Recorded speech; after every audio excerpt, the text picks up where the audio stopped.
completó su doctorado en el que ha investigado los beneficios potenciales de recuperar el calor residual de los ferrocarriles suburbanos, basado en el innovador proyecto de Van Hill 2. Es un proyecto que algunos de vosotros lo recordaréis, lo tuvimos en otro congreso anterior de Madrid Subterra. En esta investigación de Enrique Lagoeiro ha estado cofinanciada por el Transport for London y el proyecto de doctorado tenía como objetivo, por un lado, analizar el rendimiento del sistema de recuperación de calor residual como tecnología de suministro de calor para la calefacción urbana y, por otro, investigar cómo podrían afectar las temperaturas de la plataforma en las estaciones cercanas del metro de Londres. Recientemente ha publicado un paper. A partir de él es como nosotros tenemos conocimiento de toda esta investigación. Y la ponencia de Enrique se titula Investigando los beneficios de la...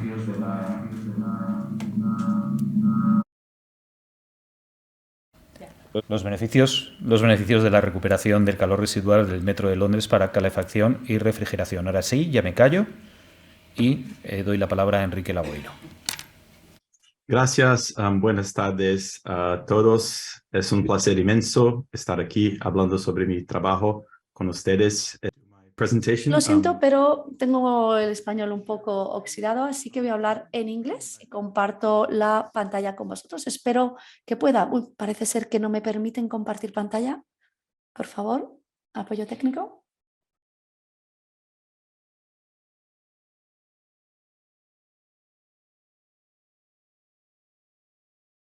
Bueno, pues solo me voy a presentar. Soy Enrique Lagoeiro, investigador del London South Bank University.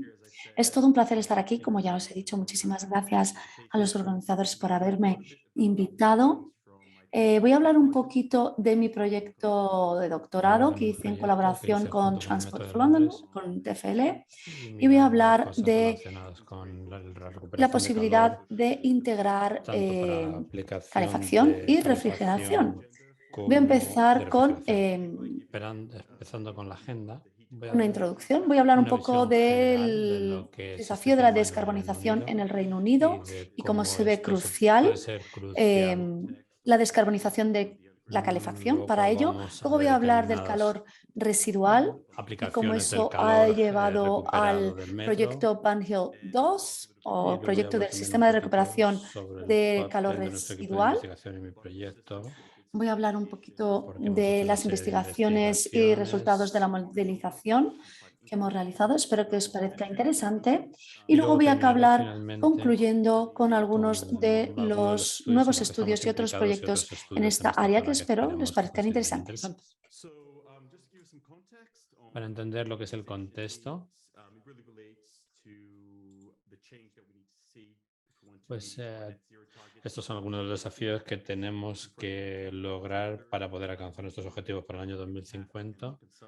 En nuestro caso, el calentamiento es más o menos la mitad de todo el consumo energético y más o menos un tercio de las emisiones de carbono. Luego estamos hablando de un desafío considerable. Como muchos de ustedes saben, tenemos una gran oportunidad de electrificar la forma en la que calentamos nuestros edificios.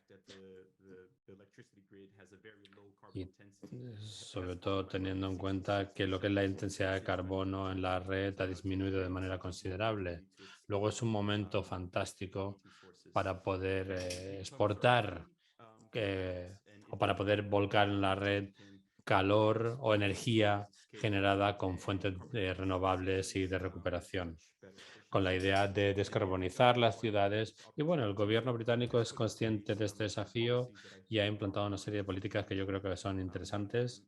Una de ellas tiene que ver con la financiación de proyectos que utilicen fuentes de baja carbonización. Han establecido una metodología para poder calcular esa carbonización y poder más dinero a los proyectos que nos ayuden a reducir la carbonización de nuestro sistema energético. Y bueno, sé que va a haber una nueva política que se va a lanzar dentro de poco, parecida un poco a lo que se está haciendo en Dinamarca. Van a establecer una serie de zonas en las que será obligatorio conectarse a este tipo de redes de calefacción, de calentamiento. La idea es empezar con este tipo de políticas y empezar a desarrollarlas a medida que evoluciona el mercado y que pasa a ser de un 2% que es actualmente a un 20%. Para ello, tendremos que aumentar lo que son nuestras estructuras más o menos en un 7%, lo que estamos hablando de un desafío considerable. Y yo creo que, bueno, que tendremos que explorar también la utilización de bombas mucho más eficientes, y yo creo que si nos conectamos a este nuevo tipo de redes vamos a lograr descarbonizar y ser más eficientes. Vamos a ver ahora lo que es el papel del calor residual, de lo que se ha estado haciendo a nivel de calentamiento, de calefacción y de refrigeración. Y aquí se puede ver pues cuál es la evolución de las redes de calentamiento, cómo se empezó con las primeras redes y cómo se ha ido aumentando. Al principio todo se basaba en unas temperaturas de operación bastante bajas, ahora eso ha aumentado, y cuando vemos la cuarta y quinta generación estamos hablando de bombas que realmente nos permiten reducir mucho el grado de electrificación. Estamos hablando de bombas centralizadas para poder también optimizar en materia de carbonización, para poder reducir o adaptar el funcionamiento de nuestro sistema en función de la demanda y de la oferta. Y bueno, por mencionar algunas de las fuentes de recuperación de calor, se han hablado hoy, por ejemplo, de los centros de datos, los supermercados que necesitan refrigeración. Sí, bueno, donde hay refrigeración, hay refrigeración mecánica. Yo creo que ahí hay una gran oportunidad para la fuente de generación de la que estamos analizando hoy. Lo mismo pasa con determinadas plantas industriales. También los crematorios, que a veces son un poco controvertidos. Y hay otras fuentes que yo creo que son que puedan ser bastante interesantes para Madrid Subterra, como por ejemplo los sistemas de distribución de temperatura, los túneles de cableado, las redes de alcantarillado, las plantas de tratamiento, de procesamiento. Esas son algunas de las fuentes que yo creo que pueden ser muy interesantes y que jugarán un papel fundamental en el futuro.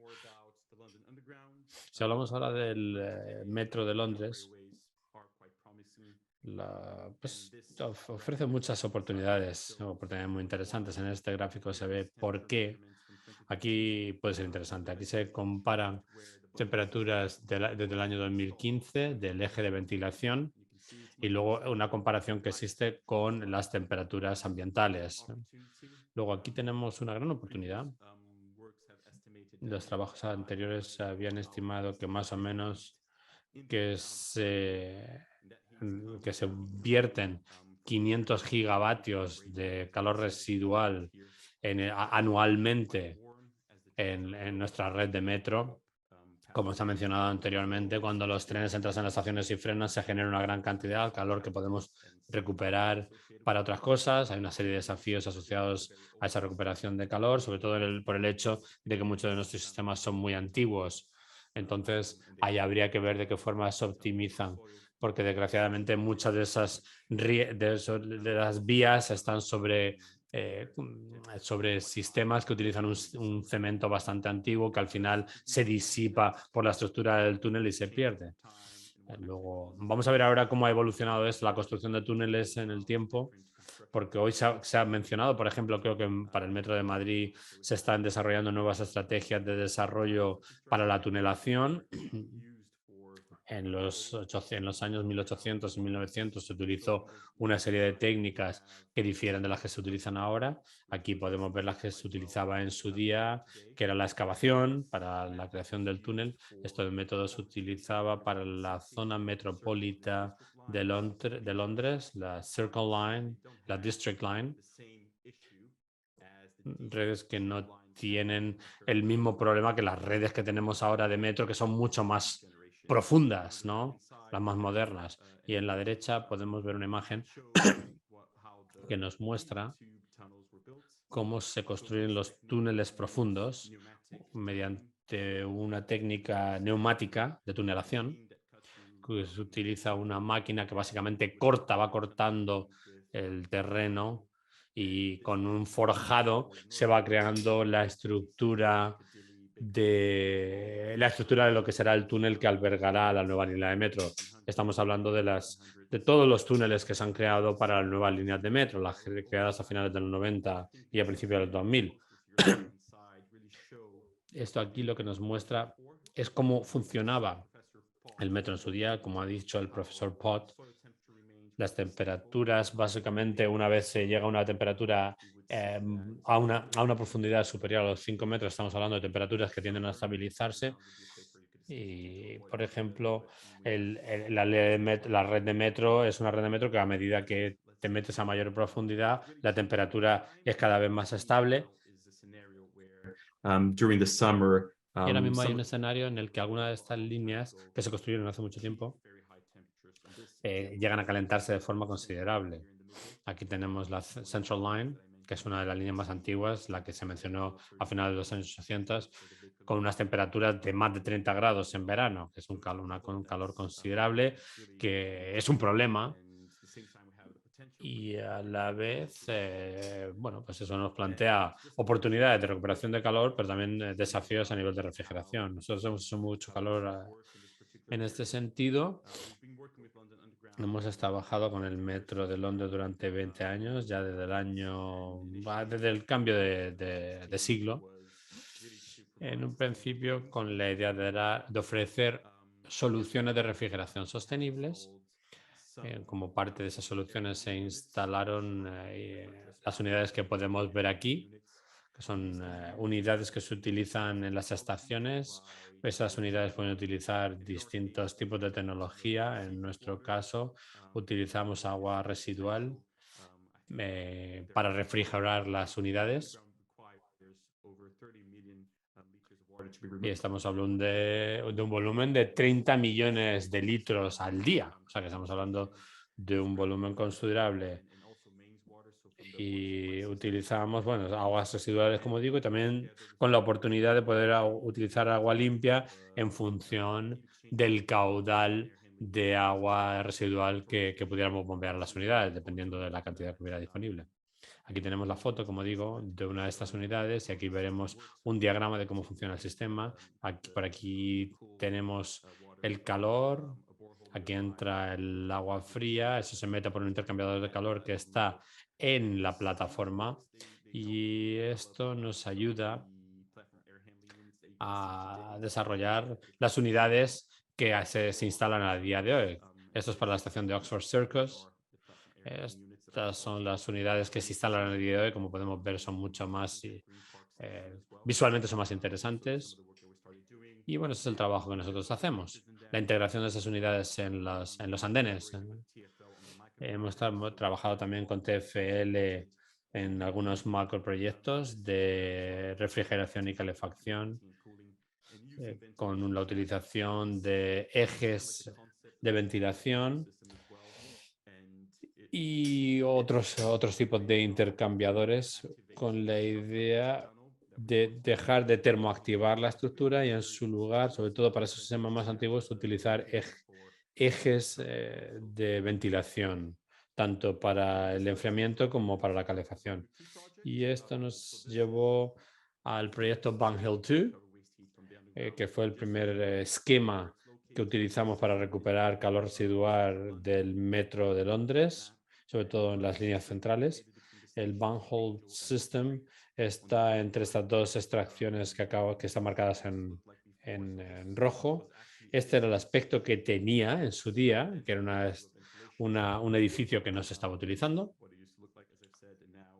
Y este es el aspecto que tiene a día de hoy. Esto es un centro de tratamiento energético.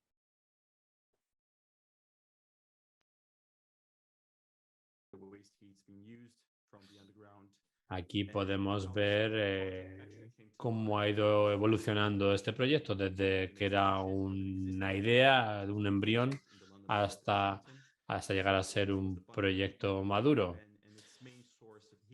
Aquí podemos ver cuál era su fuente de refrigeración principal, que era una planta de cogeneración que se utilizaba también para calentamiento y calefacción para los edificios en la zona adyacente.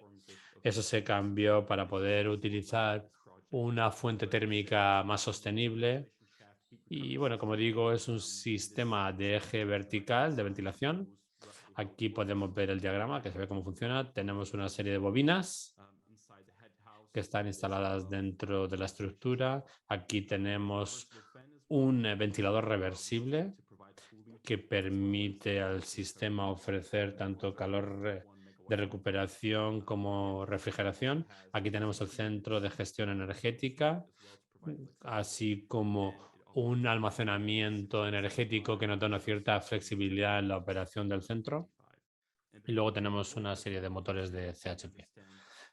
El objetivo de nuestro trabajo ha sido entender cómo funciona este sistema de recuperación energética y, bueno, lanzar una serie de iniciativas de investigación para poder entender mejor cómo optimizar el intercambio energético de la estructura y, sobre todo, teniendo en cuenta que utiliza algunos enfoques bastante innovadores.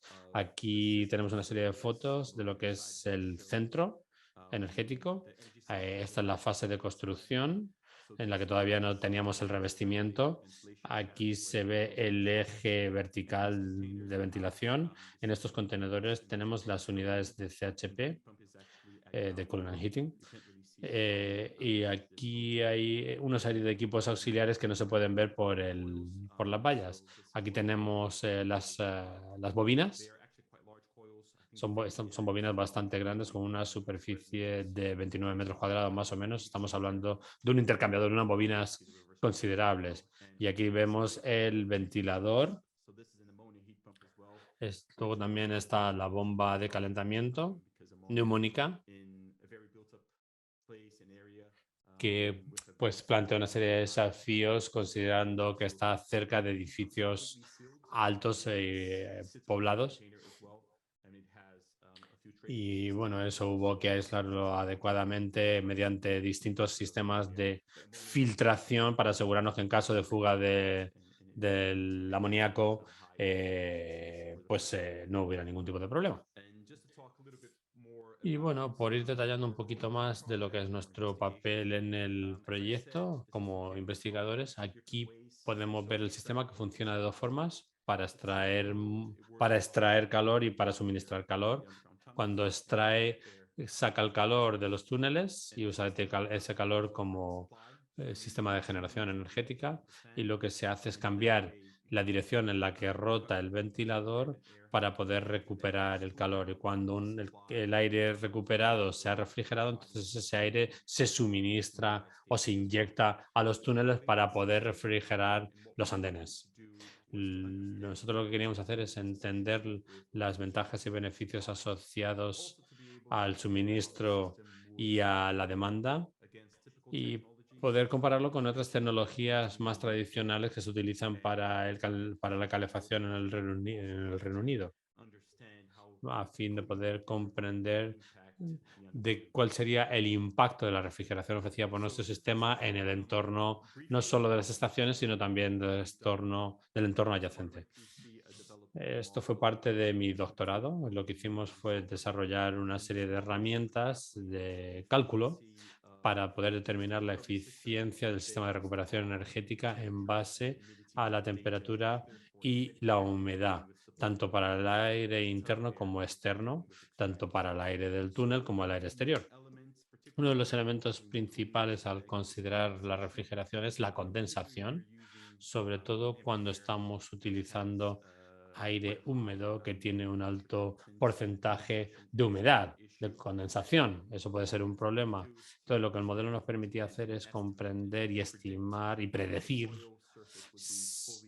pues oye, si las superficies de las bobinas están totalmente secas, parcialmente húmedas o totalmente húmedas, porque eso determinará la eficiencia del sistema. Eso nos permitirá estimar de qué manera nosotros vamos a ser capaces de reducir la temperatura en función de la carga térmica que estamos procesando. El modelo también considera pues cuánto cuánto de calor adicional necesitaremos para poder garantizar la sostenibilidad de nuestro sistema, y luego también pues una serie de equilibrios entre masa, temperatura, caudal, la eficiencia en nuestro intercambiador de calor,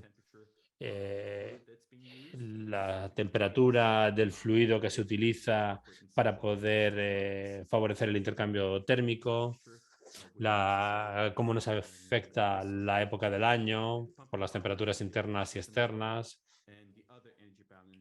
y otros equilibrios térmicos que hay que entender. De todas formas, como en este caso estamos hablando de un lazo bastante cerrado, conseguir la eficiencia energética era bastante más sencilla que si hubiera sido una red o un lazo mucho más grande. Y luego también se calcularon otra serie de variables de equilibrio térmico para la bomba térmica, y en base a la cantidad de calor que necesitaba el lazo. Y en base a eso, pues se evaluaron a escala, pues cuál sería el comportamiento del sistema con 1 kilovatio, con 10 kilovatios, con 100 kilovatios, teniendo en cuenta la parte fría, la parte caliente, la entalpía, la cantidad de electricidad que se necesitaría para poder dar un rendimiento concreto y poder refrigerar o calentar los túneles. Esos básicamente los planteamientos iniciales de nuestra investigación. Ese modelo se utilizó para investigar y analizar el rendimiento del sistema, tanto a nivel de calentamiento como de refrigeración. Se analizaron aspectos también del modelo empresarial y de la eficiencia económica. Empezamos a desarrollar los modelos y también las variables experimentales para poder validarlas. Y luego ese modelo pues, nos permitía entender qué cantidad de calor generaba el sistema, el consumo energético y la capacidad de refrigeración que tenía nuestro sistema para las plataformas. Y bueno, el siguiente paso tenía que ver con entender cuál era el impacto a nivel del entorno del metro. Entonces lo que hicimos fue preguntarnos y cuantificar con las ventajas de la refrigeración. Trabajamos con la Agencia de Londres de Transporte para desarrollar un modelo sobre el metro en base a una serie de herramientas computacionales que nos permitían obtener una herramienta que estaba compuesta por toda la información que habíamos recabado sobre los túneles y su comportamiento térmico, pero una herramienta a nivel unidimensional en base a determinadas variables limitadas que nos habían ofrecido. Y aquí teníamos información con respecto a la frecuencia de la que viajaban los trenes, todas las fuentes energéticas dentro del sistema de las estaciones, cuándo hay carga, cuándo se vacían los vagones, cuándo se llenan los vagones, cuándo se van los trenes, todas esas variables, porque esas variables tenían un impacto en el funcionamiento del sistema. Eso era importante que lo entendiéramos para poder modelar el sistema. Y eso es exactamente lo que hicimos. Así que básicamente hemos utilizado este modelo de recuperación de energía residual para ver cómo podría tener un impacto en las temperaturas en las estaciones cercanas. Así que, como he dicho, el modelo es capaz de calcular caídas de temperatura y condensación a través de nuestras bobinas, viendo esas caídas de temperatura y sabiendo la temperatura a la que está entrando en ese túnel de ventilación para climatizar las diferentes estaciones. Y esa es la segunda parte del proyecto, que se centra, de hecho, en el beneficio de refrigeración. Y para compartir con ustedes algunos de los resultados, TfL ha analizado el entorno, el medio, han hecho más que un proyecto sobre refrigeración, centrándose en cómo se podrían tener diferentes temperaturas en el futuro para el 2030 y 2050, con ejemplos que tuvimos en cuenta en esa investigación. Esos son resultados para el 2030. Y la forma en la que TfL analiza estos proyectos en el entorno termodinámico se basa en las temperaturas en andén. Aquí podemos ver las temperaturas medias en la semana más calurosa del año. Estas son las horas pico, en las horas punta, de 4 a 7 de la tarde, es decir, la temperatura media en esta semana más calurosa, y el modelo lo que hace es ver diferentes posibilidades, lo que vemos aquí, viendo diferentes escenarios, diferentes situaciones climatológicas. Por ejemplo, aquí tenemos el escenario 1, cuando tenemos que, no hacemos nada con la refrigeración, y luego podemos ver diferentes escenarios y el impacto en el COSP del sistema, lo que es muy importante tener en cuenta, además del beneficio de refrigeración. Nos fijamos en 4 estaciones. Angel y Old Street son las que están adyacentes al túnel de ventilación. Luego King's Cross y Moorgate, que son adyacentes a las 2 primeras. Y como esperarían, la reducción de la temperatura se reduce de la temperatura media, y era interesante ver hasta dónde llegábamos con los diferentes escenarios.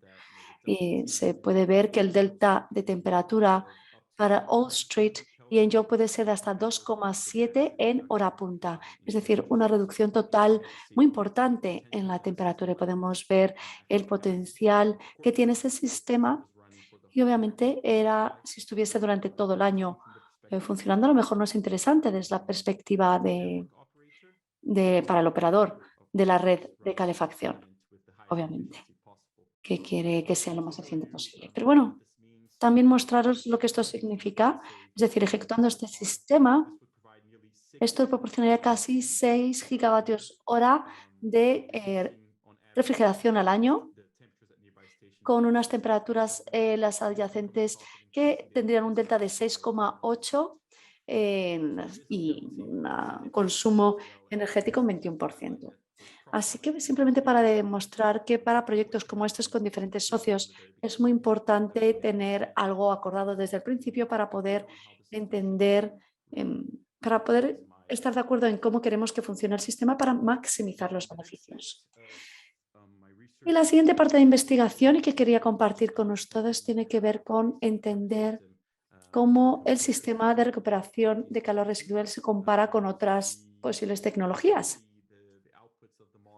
teniendo en cuenta los resultados del modelo para poder analizar cómo va a compararse con calderas, con otras, con bombas de calor. Por ejemplo, aquí tenemos calderas, que es lo que más se utiliza en el Reino Unido, enfriadores, aunque también puede haber otras soluciones, y desarrollamos un modelo parecido al de Banhut, pero en este caso solo teniendo el sistema de recuperación de este calor residual, y viendo cómo se puede utilizar dentro de, se llama Energy Pro, y viendo los beneficios en carbono y en coste, comparado con otros modelos que estábamos teniendo en cuenta. Quisiera comparar con vosotros algunos de los resultados en este modelo de red de calor. En este caso, Energy Pro, que es la herramienta que utilizamos, es un modelo de dispatch, de envío. Tiene en cuenta las demandas de calefacción y el precio de la calefacción. Y lo que hace el modelo es ver cuál sería el mejor programa para obtener la calefacción de las diferentes fuentes enérgicas. Aquí utilizamos este calor residual con este modelo para ver la eficiencia del sistema y ver los valores COSP, que es el coeficiente del rendimiento del sistema, y cómo se puede utilizar en este modelo de red de calefacción comparado con calderas con gas. Así que aquí a la izquierda tenemos las calderas de gas y las emisiones de las mismas. A la derecha tenemos otra alternativa bastante mejor en lo que se refiere al medio ambiente, es decir, normalmente bombas de calor. Luego aquí solo una extracción del calor residual, y aquí si estuviese funcionando durante 6 meses, ¿cuál sería los resultados? Hemos utilizado Energy Pro para ver la flexibilidad del sistema para teniendo en cuenta también el almacenamiento y cómo respondería el sistema a los cambios en tarifas dependiendo de horas, por horas, para intentar optimizar los costes y la operación. Para resumir los resultados, el primero es en lo que se refiere a ahorros de costes, aunque como he dicho antes, los beneficios de refrigeración van al operador de los trenes. La verdad es que puede llevar a unos ahorros entre un 8 y un 23% con la refrigeración, lo que está muy bien. Aunque en el Reino Unido la disparidad de precio entre el gas y la electricidad es muy grande. Así que utilizar estos sistemas puede ser incluso más eficaz en costes en otros lugares. Los ahorros de emisiones de carbono también varían de un 78% frente a las calderas de gas, si solo se considera el modelo de extracción, hasta un 83%.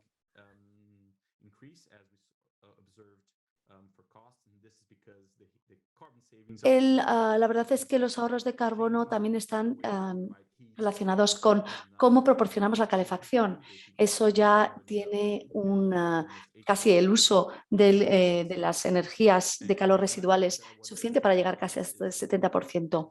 Y en lo que se refiere a la refrigeración, y viéndonos otra vez el coste del desempeño del sistema, una vez más, podemos ver que en los meses más cálidos, de mayo a octubre, cuando operaría, si estuviese funcionando solo en extracción, el cost sería de 3,4 y si lo combinamos con operación no solo de extracción, se aumentaría hasta un 5,4. Es decir, aunque reducimos la eficiencia de la bomba de calor, combinando la calefacción y la refrigeración, en general la eficiencia del sistema podría ser mucho mayor. Y solo resumir también algunos de los análisis que hemos hecho en cuanto a costes. Nos hemos fijado en los diferentes escenarios que incluimos en nuestro modelo. Solo me gustaría mencionar dos cosas aquí. 12 meses en modo extracción y operación 50-50. Y lo que quería mostrar es cómo se puede reducir el coste de la descarbonización. Es decir, cuando comparamos con las bombas, y estos son los costes además de los ahorros, sin tener en cuenta las calderas de gas. Solo con esos intercambiadores podemos ver aquí el objetivo final del proyecto. Podemos ver también teniendo en cuenta toda la energía que nos ahorraríamos de comprar, podemos ver que el sistema es capaz de reducir el coste de calefacción en un 9% frente a esas bombas de calor. Y cuando nos fijamos en los costes por la energía que tendríamos que comprar, en lo que se refiere a las toneladas de CO2 emitidas, podríamos ver que habría, frente al caso referencia, que son en este caso las calderas, podríamos reducir en un 18% esas emisiones. Así que hay claros beneficios y ventajas que podemos obtener. Y cuando nos fijamos en todo Londres, por ejemplo, donde TfL ha hecho una selección de 55 túneles de ventilación que están en toda la ciudad, y podremos ver ahí, si utilizásemos la recuperación de este calor residual, utilizando este sistema en todas esas chimeneas o túneles de ventilación, podremos ahorrar hasta 53 kilotoneladas de CO2 al año frente a las calderas de gas, con un coste de casi 6 millones menor que si utilizásemos las bombas de calor. Simplemente para dar aquí algunas conclusiones y los siguientes pasos en esta investigación. Bueno, pues nos hemos fijado en el calor residual, hemos visto todos los beneficios de calefacción y refrigeración, también los efectos en la contaminación ambiental, que es otro de los beneficios adicionales, y tenemos este proyecto novedoso que combina los beneficios y costes que podríamos ver, y podemos ver que sí que se puede reducir el coste de descarbonización comparado con otras tecnologías bajas en carbono. Esto está también debido a la alta eficiencia que podemos obtener en calefacción y también porque utilizando estos centros, estas ubicaciones descentralizadas, podemos hacer un mejor almacenamiento y reducir los costes. Además, es muy importante decir que puede mejorar los costes y aliviar el aumento de temperaturas. Esto es clave si tenemos en cuenta que las temperaturas en el Londres, en el metro de Londres, llegaron a estar por encima de los 40 grados por primera vez en la historia. Así que puede ser muy útil. Además, claro, esto se ve con una reducción en la eficiencia del sistema, así que tendremos que hacer ahí un equilibrio. Luego también quiero hablar de la política. La electrificación tiene unos costes más altos por la forma en la que funciona el mercado en el Reino Unido, por lo menos. El gas es 3 veces más barato que la electricidad. Así que tenemos que encontrar formas de poner en una situación de igualdad la electricidad y el gas, teniendo en cuenta cómo podemos incentivar los proyectos de energías renovables en el Reino Unido para mejorar también las facturas que reciben los clientes. Quizás sería bueno alinear el precio del gas y de la electricidad. También tenemos impuestos y tasas que quizás también deberían alinearse, porque también son diferentes entre la electricidad y el gas. Todavía ya se ha hecho algo para disminuir esta diferencia, pero debería reducirse incluso más. Y teniendo en cuenta todo lo que puede proporcionar las energías renovables, la flexibilidad y la reducción en la contaminación del aire es muy importante. Tenemos que ver cómo el calor residual y estos sistemas de recuperación de ese calor podrían tener un impacto en la red de electricidad, teniendo en cuenta los sistemas de precios basados en picos y valles, y ver cómo esto podría afectar también lo que cuesta operar las bombas de calor. Habrá que tener en cuenta todos estos elementos, incluyendo la recuperación de esa energía residual, también viendo cómo podemos disminuir la demanda en esas horas pico. Si uniésemos todos los beneficios, puede haber un gran potencial para este tipo de proyectos. Tenemos que hacer, y estos son los siguientes pasos, tenemos que hacer una monitorización de los desempeños, midiendo impactos y viendo diferentes alternativas de diseño. Esto es algo que ya hemos visto, por ejemplo, hemos sido capaces de validar nuestros modelos con los datos que existen en el mercado y tenemos que hacer una monitorización a largo plazo para medir los impactos, entender los impactos y ver si los beneficios son similares a los impactos que hemos visto y ver cómo podemos crear diseños alternativos para esas redes de distribución y cómo podrían tener un impacto frente a otras tecnologías, no solo tecnologías más baratas, sino tecnologías también novedosas, incluyendo la recuperación de energías residuales. Si os interesa nuestro trabajo y os gustó la presentación, os insto a que vayáis a nuestra página web para ver los diferentes proyectos que hemos hecho. Por ejemplo, greenskies.com o LotNet. Greenskies es un proyecto que hemos hecho con el distrito de Islington, con unas temperaturas de distribución muy bajas, es decir, un sistema muy inteligente para intentar utilizar todo el calor residual, también el del metro, el de los centros de datos que se encuentran en ese distrito e incluso el acuífero de Londres para poder equilibrar el sistema. A lo mejor os parece muy interesante. Así que ir a la página web greenskies.com. Porque tenemos que integrar las cosas. El proyecto también incluye la movilidad. Es decir, es un proyecto muy holístico que se fija en los diferentes centros de calor, diferentes bombas donde podríamos tener diferentes sistemas operando para poder incluso dar infraestructuras para los vehículos eléctricos. Es un proyecto muy interesante. Realmente es un proyecto más académico que otra cosa, entre nuestra universidad y junto con otras 3 universidades. Esto, si por ejemplo vais a lot.net.org, podréis obtener más información de ello, podréis ver el trabajo que hacemos más académico, no tan práctico como el de Greenskies. Está disponible en esta página web, lotnet.org, Y si que tenéis cualquier pregunta, será un placer responder. Siento si me he pasado un poco del tiempo. Es maravilloso estar aquí. Muchísimas gracias por haberme escuchado. Gracias.